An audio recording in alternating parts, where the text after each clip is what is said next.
Welcome back, Sneak Peekers. I'm Samia. And I'm Simi. Today we have a fun-packed episode filled with live segments about the return of Henry Cavill as the Superman, the new Apple TV Selena Gomez documentary, And everything AFF from the renowned and recently concluded Austin Film Festival. We were lucky enough to get red carpet access to all of AFF, and we have some of those red carpet interviews to share with you tonight. Rounded out by a panel of some of our favorite flicks from the fest. You won't want to miss it.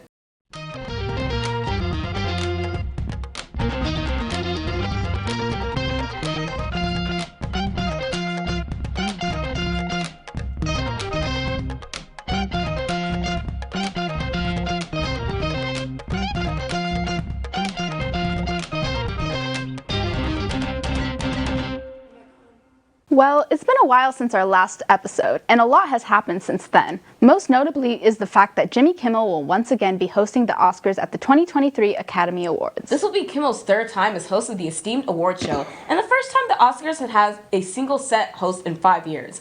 Academy President Janet Yang believes Kimmel is the perfect pick to host next year's show, and will create an unforgettable experience for audiences worldwide. I don't know, Simi. It's been so long since we've had just a single host for the Oscars. I've nearly forgotten what it's like. Me too, Samia, but it seems like the Academy finally wishes for a return to normalcy after the incident at last year's show. Well, so much for a return to normalcy for moviegoers all over the world, as AMC has just announced that it will be partnering with Zoom beginning sometime next year. That's right. The two companies have struck a deal in which businesses will be able to utilize AMC theaters in order to hold Zoom meetings for small, medium, and large-sized groups in different locations. I feel like I can speak for everyone when I say a movie theater is a bit strange location to hold conference calls. In one auditorium, you'll hear cars crashing, guns firing, and Vin Diesel talking about family. And in the other, you'll hear a company discussing their morning analytics. Really says a lot about society.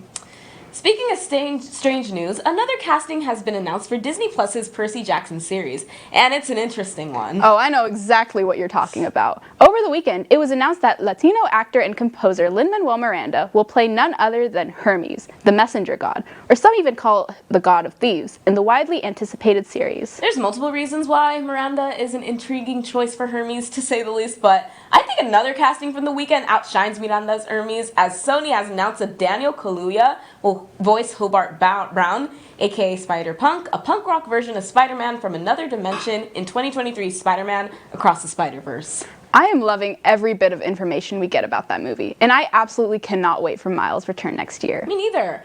And speaking of returns, Nick is here with us tonight to talk about his favorite superhero return. Take it away, Nick. What's up, Sneak Peekers? I'm Nick, and today is my greatest pleasure to inform you that the last son of Krypton, the big blue Boy Scout himself, is returning to the big screen. And what do I mean by that? Well, I mean that Henry Cavill is officially returning to portray the Superman for DC Studios, with a sequel to 2013's Man of Steel possibly in the works. Cavill has played Clark Kent over the span of 3 films and 1 Joss Whedon dumpster fire, and although the movies have had mixed to negative reviews, audience members agree that his performance as the Man of Tomorrow has always been astronomically phenomenal. With how jumbled the DCEU was a few years ago, it seemed as if Cavill was never going to return to the role, even after Zack Snyder's Justice League, with The Hollywood Reporter claiming he left the role in 2018 when contracts between him and Warner Brothers fell apart. Other problems with the actor's schedule and DC's underperformance in the box office made it seem as if he would never return, but after the recent Black Adam post-credit scene, which includes Cavill's Superman back in his iconic red and blue suit, he came out with a statement on Instagram saying that he has come back to commit to the role. There is, however, a downside to his return. In order for Henry to have the full availability for Superman, he has announced that he will be leaving his role of Geralt of Rivia in the Netflix original show The Witcher, based on the critically acclaimed novels and well-known video game series by CD Projekt Red. Halfway through their seven-season plan, Geralt will be replaced by Liam Hemsworth, an undoubtedly great actor, but one that fans have not grown fond of yet. This isn't the first controversy that the series has been hit with, as The Witcher has been heavily criticized for diverging from the source material, with one former writer on the show claiming that some of his coworkers actively disliked the original novels. This has led to people to think that Cavill was unhappy with the role, as he was a well-known fan of the books and games, and might have pushed him to put Superman first. Going back to the Man of Steel, all the information on the project that we have now is that Cavill believes he will be playing the character for years to come, that he hopes to play an enormously joyful Superman, and that he's ready to have a sit-down with DC Studios co-CEO James Gunn to prepare for the future of the Kryptonian. With the sequel of Man of Steel being crafted as this airs, what would you like to see in a new Superman film? Who should Kal-El face off against next? Hey Simi, are you a fan of Selena Gomez? I am. I grew up watching Wizards of Waverly Place, so she is definitely a prominent figure of my childhood. Same. And I dare to say that I think her new show, Only Murders in the Building, is even better. That's true, but nothing can top her singing Tell Me Something I Don't Know from Another Cinderella Story. I love that song. Anyway, if you're a fan of Selena Gomez, like our very own Kelsey and Allie are, then maybe you should check out Gomez's new documentary, My Mind and Me. And if you're still on the fence about it, here's Kelsey and Allie to share their thoughts about the doc. Take it away, ladies. With the recent release of Selena Gomez's new documentary, My Mind and Me, Allie and I hosted a little watch party for it, and we're here today to share our thoughts about it. Yes, we loved watching a celebrity who we followed since our childhoods be so real in her new hour-and-a-half documentary on Apple TV+. The documentary follows Gomez through a 6-year journey as she tackles her own mental health struggles, her lupus diagnosis, and the reality of fame.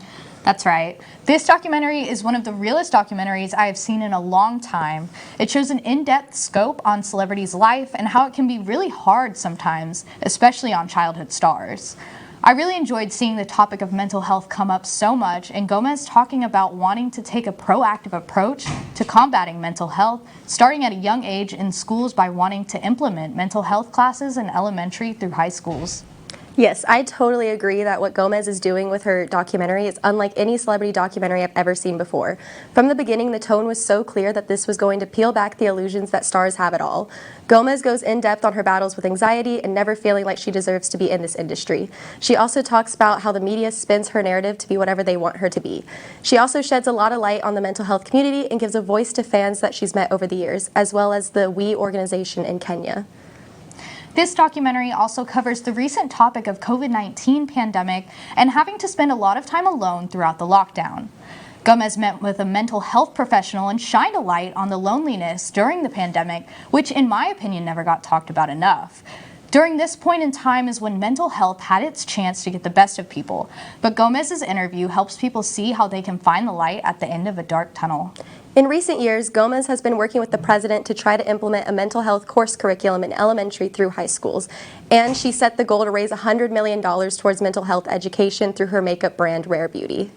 Personally, I enjoyed this documentary a lot more than other celebrities' documentaries, mainly because it talks about deeper issues and goes more in depth in topics that affect many people. A good number of celebrities have recently been releasing documentaries highlighting their life. I think the reason behind this is because they want to connect with their fans and show that they are more than just a celebrity. They're human beings too.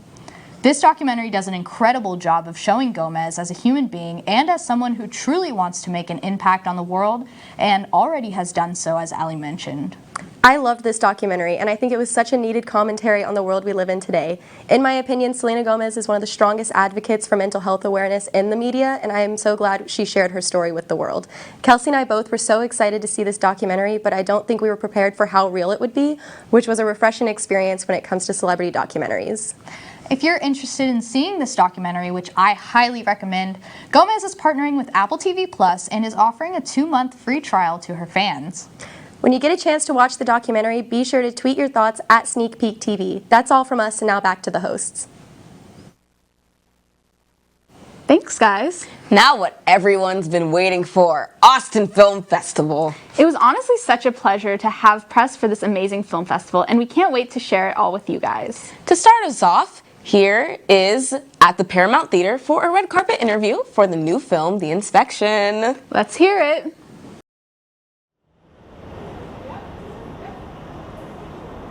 Hey Sneak Peekers, it's Sydney on the red carpet at Austin Film Festival. Tonight we'll be talking to the director of The Inspection, Elgin Spratton. Yeah, this is totally exactly us. Needed that. So this film covers so many important topics and so many communities that don't typically get that coverage. What inspired you to tackle those topics? Well, you know, I was homeless from the age of 16 to 25. My mother kicked me out of the house for being gay. I really believed that I was worthless, that my life had no value. And then I joined the Marine Corps, and I was fortunate enough to have a drill instructor let me know that my life had meaning and purpose because of my ability, my responsibility to protect the Marines to my left and my right. And that's why I made the movie. You know, it's autobiographical in a way, but to me it's not about the recollection of what happened, it's about the meaning of what happened.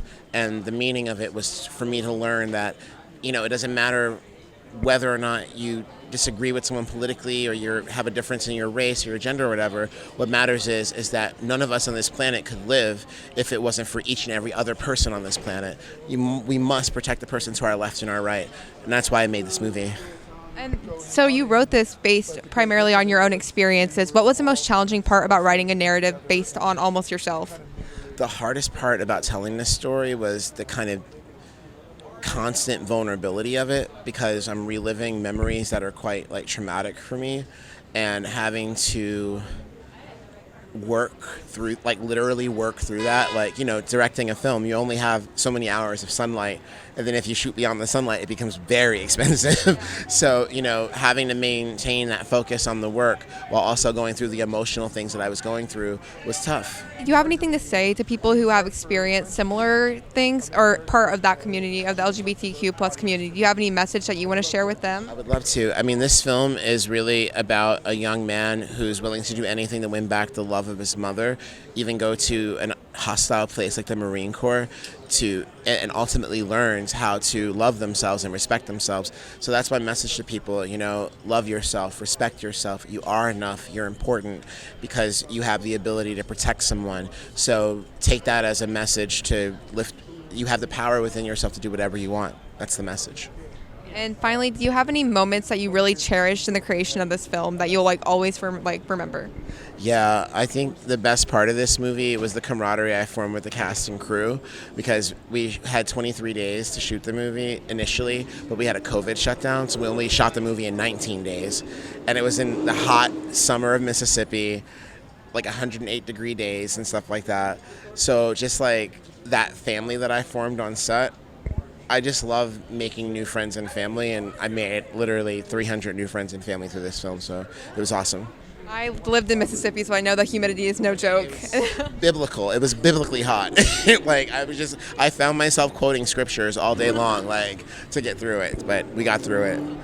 Well, I'm so excited to see the film, and we are from UT, so do you mind giving us a little hook 'em? Hook 'em horns, baby. Hook 'em horns. We're going to win homecoming.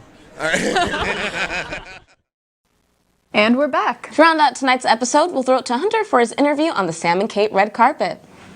And then go straight to Emily as she hosts the Austin Film Festival recap panel, where we can share all of our thoughts about the past week. Hunter, take it away. Hey sneak peekers, it's me, Hunter Gasway, here at the world premiere of Sam and Kate at Austin Film Festival at the Paramount Theater. What's the experience like different working in the studio machine versus an independent film like Sam and Kate? Well, I will tell you that working on She-Hulk, working with Marvel, it's an entire thing in and of itself. The way they do things, a lot of fun. And of course, working opposite Mark Ruffalo and Tatiana Maslany was really an honor and great fun. But I will tell you, to be on an independent film, and you would never know it was this man. It was his first feature film. He is a pro, and so it made everyone feel really comfortable. And to work opposite someone like Sissy Spacek, I mean, it doesn't get any better than that. It really doesn't. I've always been fascinated with parental dynamics, and as we get older, and how that relationship changes, right? So that was one of the layers that had always kind of interested me. But I think coming off of 2020, coming through the last few years of how tough life has been, I wanted to just kind of this was important to me because it's something that's different than what we've been seeing. There's something positive about it, and something reaffirming and grounded, regardless of any political affiliation or any background. I think there's something really human about this that I hope people take away. You got to work in this film with such wonderful veteran talent like Dustin and Sissy, and I was just wondering, was there any one piece of advice that really stood out or a perspective that they brought that you really have taken away from this experience? No advice, but you can learn a lot by just watching, and I would go and watch their scenes together on my days off, and watching both of them it's something completely new. They're saying the same lines, but it's something completely different each take. And it's kind of amazing to see. It's just that's just like real life. Like watching them too. There's no acting. You know what I mean? They're actually these real humans and living in this situation. And I don't know if it's a younger actor thing or what, but a lot of people, it's like I have to say these lines. I have to act. You know? And there was none of that with them. It was all natural and it was all fresh each day. So that was really cool to watch. Like I'm very grateful to be able to see them. Why was it important for you to get to make a film with your mom? It was just really special and an awesome experience, something that we've talked about doing and have wanted to do for a long time. I've gotten to when I was a kid, I got to be an extra in the background of her films, and then later in life got to play some younger versions of her characters and things, but we never got to do anything together, so this was the perfect thing. How was it like getting to not only act in the film but make a song for it? It was awesome. I was so thrilled when I read the script and I saw that my character writes a song and performs it in the movie. I was like, oh, this is a great opportunity. I can't wait to figure out what that song is. And they never actually asked me to write it, but I was I wrote it quickly so that they couldn't find someone else to write the song. But it was really, really special and really cool, and I'm really proud of it. Getting to work on this film with your dad, was there anything new you learned about him through this process, getting to film it and shoot it? It reinforced a lot, his you'll as a fellow filmmaker, I'll tell you his unrelenting dedication towards getting it right and telling the truth and not settling and just keep working on it and getting it right. Is something I really admire about him, and I already knew it, but working with him on this really kind of reinforced that on another level. Yeah, hookup, man. Yeah, thank you.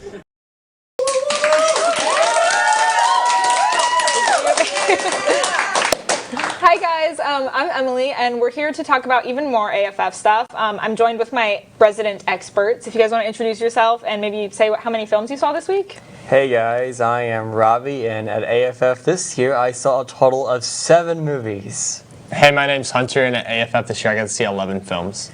My name's Anna Kay, and at AFF I got to see 8 films this year. Awesome. I told you guys that they were experts. So if you guys want to start simple, maybe tell us your favorite movie and what you liked about it. I'd say my favorite movie of the fest, it's probably not what everybody was looking out for, but it's for that interview you just saw. I loved Sam and Kate. It's a Dustin Hoffman, Sissy Spacek film, which they star in alongside their children, Skylar Fisk and Jake Hoffman. It's a wonderful rom-com. It's a great family story. It's something you can watch with your parents. It will make you feel warm inside. It will make you laugh, make you tear up a little bit. I just loved it. I had a great time with Sam and Kate. I love that. Robbie, what about you? I'd say it's a real close tie between Woman Talking and The Whale. They're both very two real and powerful movies about some serious themes, and I just thought they did a great job of conveying those. Awesome. What about you, Anna Kay? See, I had 2 films from the fest make it in my top 10 for the year so far, and that would be Glass Onion and Women Talking. I just had such a great time with Glass Onion. I'm such a fan of the first, and so it was just fun to see Benoit Blanc back in such a new environment. And then Women Talking just absolutely blew me away. Just fantastic cast and just really amazing moments. Yeah, I love that. I totally agree about Glass Onion. That's the one film I got to see, and I completely agree. Was there any films you guys saw that were maybe unexpected that you liked? Any gems that kind of surprised you? Yeah, one that's a hidden gem in my opinion that you should seek out. It's still seeking distribution, so I'm not sure where you're going to be able to see it, but an Australian coming-of-age comedy called The Library Boys. It's just another take on this kind of super bad, book smart, 3 high school senior boys trying to make the most of their last year, hooking up with girls, getting into trouble. It's a lot of fun. It had the funniest opening sequence of any film I've seen all year, and it's just a ton of fun. So that's my hidden gem of the fest, Library Boys. Check it out. I feel like I got to see a lot of the marquee films, so not a lot of hidden gems, but I did see Library Boys as well, and it was a blast, and the whole theater just had a really good time with it. So hopefully it gets distribution because I'd love to see it again. Yeah, that's awesome. Did you have any that surprised you? Sort of. I mean, I was going to say Glass Onion because I didn't know if they would be able to top the first Knives Out, but they did. They did a really good job. It was a super awesome, cool mystery whodunit. Nice. Yeah, totally agree. So I know Robbie kind of touched on it, but The Whale was the opening night film, and that obviously was getting a lot of buzz. It was a big deal. Do you guys have any thoughts about the movie? What'd you think? What'd you rate it? Overrated. Very overrated film. Darren Aronofsky's commentary in the film is about as subtle as getting hit over the head with a hammer. Brendan Fraser is fantastic. I'm not going to discount that. He should probably be the front runner for Best Actor.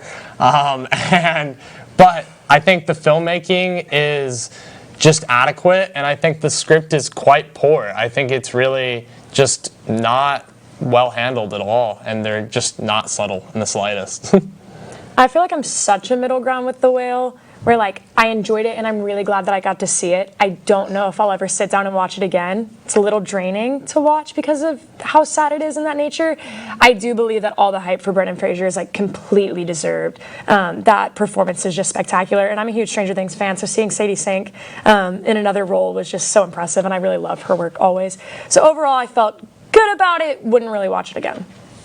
Yeah, I loved it. It's in my top 5 of the year. It's one of my favorite movies from Aronofsky now. So you guys are just wrong. Did you like when he turned into Black Adam at the end of the movie and like ascended up to heaven or whatever? Oh yeah, the hierarchy of power and the Aronofsky CU really changed. Changed forever. Really changed. Yeah. Okay, so some mixed reviews about The Whale. We all kind of also touched on Glass Onion, but I know that was another big one that was getting a lot of buzz. Did you guys have any other thoughts about that one? I really enjoyed it. I thought it was a lot of fun. I thought that the standout was Ed Norton as this kind of tech billionaire, you know, your take on a Elon Musk or a Mark Zuckerberg type figure. Edward Norton was obviously just having so much fun, chewing every piece of scenery, and it just was a joy anytime he was on screen. He was my standout, but the whole film was a lot of fun. The whole cast is great. I was laughing so hard at so many moments, probably longer than I should have been. I just had such a fun time in that theater, and part of the energy is just being in the Paramount and being with so many people witnessing that. I'm also glad that we got to see it before that trailer came out, but I still think that the trailer did a really good job in not revealing any twists, and so I think people will still be really, really surprised with how it really switches up throughout the film. Yeah, I went into this one knowing almost nothing, and then imagine my surprise when the glass onion was an actual place. I thought it was just a metaphor, but no, it's real. It's big. It's made of glass. You can't eat it though. I mean, you could try, but you probably shouldn't. But that was pretty neat. Yeah. Wouldn't be tasty. Yeah, wouldn't recommend eating the glass onion, but I did think the movie was great. Recommend watching it though. Do recommend watching it. So one last question. I know we all kind of got to do some interviews, which you guys just saw a few of. Was there anybody that was really special to interview for you guys, or somebody that stood out to you on the red carpet? Yeah, I got to be on 2 red carpets. I got to be on the red carpet for The Whale, and then also for Song of the Cicada. Obviously, being on the carpet for The Whale, I was doing behind the scenes, but just being so close to Darren Aronofsky was just so amazing. And then also, I was doing camera for Song of the Cicada, and the subject of that documentary was just the most interesting man, and hearing him just talk about his life was just really exciting, and I really want to check that film out after, when it's released. Yeah, I'm a little biased to how much I love the Sam and Kate carpet. That was just the kindest, most wonderful cast, which definitely made me like the movie more. I'm not going to sit here and say that's not true, but it's they're just wonderful humans who were so kind and generous with their time, gave great answers, stayed and had long conversations with me, and talking to Jake Hoffman and Skylar Fisk and Dylan, but they were just wonderful. I just loved it. Yeah, I wasn't on any red carpets, but I did walk by them. I saw my fellow sneak peekers on them getting ready, and that was so cool, just walking by and be oh, hi, Ryan. Hi, Sydney. You guys seen the movie? No, well, I am. So that was awesome. Yeah, for sure. Well, that's wonderful. We had a great time at AFF this year, and we are already looking forward to next year. That's all the time we have for tonight, but thank you guys so much for watching, and we'll see you next week. Bye, sneak peekers.